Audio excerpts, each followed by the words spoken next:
ಗೆಳೆಯರೇ, ಮೀಡಿಯಾ ರಾಜ ಯೂಟ್ಯೂಬ್ ಚಾನಲ್ಗೆ ಸ್ವಾಗತ ಸುಸ್ವಾಗತ.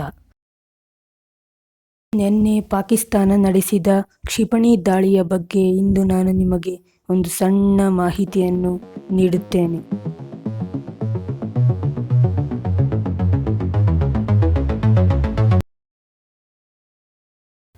ಗೆಳೆಯರೇ, ಪಾಕಿಸ್ತಾನಕ್ಕೆ ಇನ್ನೂ ಬುದ್ಧಿ ಬಂದಿಲ್ಲ. ನಿನ್ನೆ ರಾತ್ರಿ ಸುಮಾರು 8 ಗಂಟೆಯಷ್ಟೊತ್ತಿನಲ್ಲಿ ಭಾರತದ ಗಡಿಭಾಗಗಳಲ್ಲಿರುವ ಕಾಶ್ಮೀರ ಸೇರಿದಂತೆ ಇನ್ನೂ 14 ರಾಜ್ಯಗಳಿಗೆ ಕ್ಷಿಪಣಿ ದಾಳಿಯನ್ನು ನಡೆಸಿತು. ಆದರೆ ಈ ಕ್ಷಿಪಣಿ ದಾಳಿಯನ್ನು ಭಾರತದ ವಜ್ರಕವಚವಾಗಿರುವ S-400 ವಿಫಲಗೊಳಿಸಿದೆ. ಪಾಕಿಸ್ತಾನ ಚೀನಾ ನಿರ್ಮಿತ PL-15E ಮಿಸೈಲ್ಗಳನ್ನು ಬಳಸಿದ್ದು, ಈ ಮಿಸೈಲ್ಗಳನ್ನು ಭಾರತದ S-400 ನೆಲಕ್ಕುರುಳಿಸಿದೆ.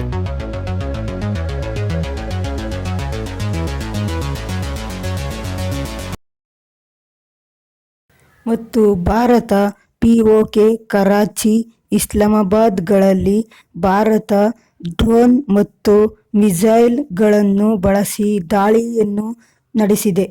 ಈ ದಾಳಿಯನ್ನು ಕಂಡ ಅಲ್ಲಿನ ಜನರು ಪದರಗೊಟ್ಟೋಗಿ ಆ ಕಡೆಯಿಂದ ಈ ಕಡೆಗೆ ಓಡುತ್ತಿದ್ದಾರೆ.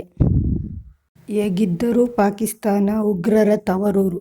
ಆದ್ದರಿಂದ ಪಾಕಿಸ್ತಾನ ISI ಉಗ್ರರನ್ನು ಈ ಕ್ಷಿಪಣಿ ದಾಳಿಯಲ್ಲಿ ಬಳಸಿಕೊಂಡಿದೆ. ಆದರೂ ಭಾರತಕ್ಕೆ ಒಂದು ಚೂರು ಹಾನಿಯನ್ನು ಉಂಟು ಮಾಡಲು ಪಾಕಿಸ್ತಾನದಿಂದ ಆಗಲಿಲ್ಲ. ಈ ಕ್ಷಿಪಣಿ ದಾಳಿಯಿಂದ ಭಾರತದ ಪ್ರತೀಕಾರದ ಕಿಚ್ಚು ಹೆಚ್ಚುತ್ತಲೇ ಇದೆ.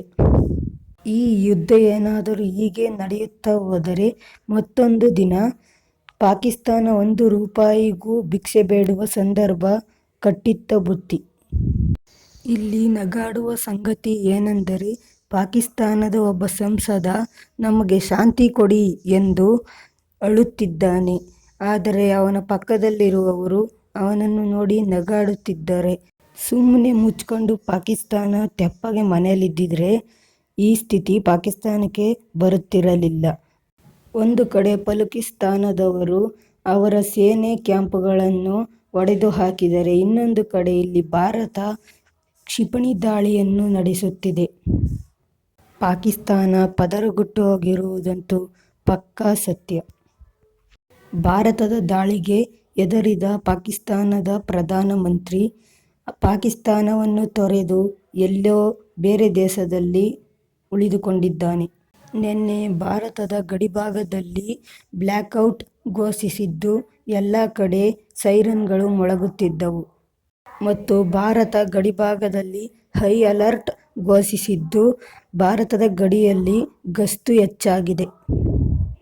ನಮ್ಮ ಪರ ಚೀನಾ ನಿಲ್ಲುತ್ತದೆ ಎಂದುಕೊಂಡಿದ್ದ ಪಾಕಿಸ್ತಾನ, ಚೀನಾ ಈಗ ಭಾರತ ಮತ್ತು ಪಾಕಿಸ್ತಾನ ಎರಡೂ ಅಕ್ಕಪಕ್ಕದ ದೇಶಗಳು, ನೀವೇ ಈ ಯುದ್ಧವನ್ನು ಬಗೆಹರಿಸಿಕೊಂಡು ಶಾಂತಿ ಮಾಡಿಕೊಳ್ಳಿ ಎಂದು ಹೇಳಿಬಿಟ್ಟಿದೆ.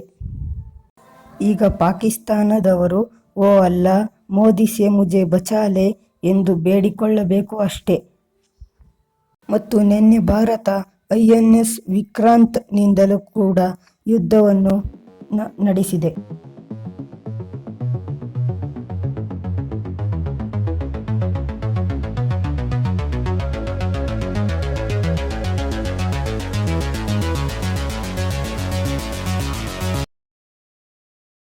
ಈಗ ಭಾರತ ತನ್ನ ಗಡಿಯಲ್ಲಿ ಶಿಲ್ಕ ರಡಾರ್ಗಳನ್ನು ಅಳವಡಿಸಿದ್ದು, ಈ ರಡಾರ್ಗಳು ಪಾಕಿಸ್ತಾನದ ಡ್ರೋನ್ ಮತ್ತು ಹೆಲಿಕಾಪ್ಟರ್ ಮತ್ತು ಫೈಟರ್ ಜೆಟ್ಗಳ ಮೇಲೆ ಭಾರಿಯಾಗಬಹುದು. ಈ ಶಿಲ್ಕ ರಡಾರ್ 1 ನಿಮಿಷಕ್ಕೆ 4000 ಗುಂಡುಗಳನ್ನು ಹೊಡೆಯುವ ಸಾಮರ್ಥ್ಯವನ್ನು ಹೊಂದಿದೆ. ಇನ್ನೂ ಇಂಚಿಂಚು ಮಾಹಿತಿಯನ್ನು ನಿಮಗೆ ನೀಡುತ್ತೇವೆ ಮುಂದಿನ ವಿಡಿಯೋದಲ್ಲಿ. ಈ ವಿಡಿಯೋ ನಿಮಗೆ ಇಷ್ಟವಾಗಿದ್ದರೆ ಲೈಕ್ ಮಾಡಿ, ಸಬ್ಸ್ಕ್ರೈಬ್ ಮಾಡಿ ಮತ್ತು ಕಮೆಂಟ್ ಮಾಡಿ. ಜೈ ಹಿಂದ್, ಜೈ ಭಾರತ್.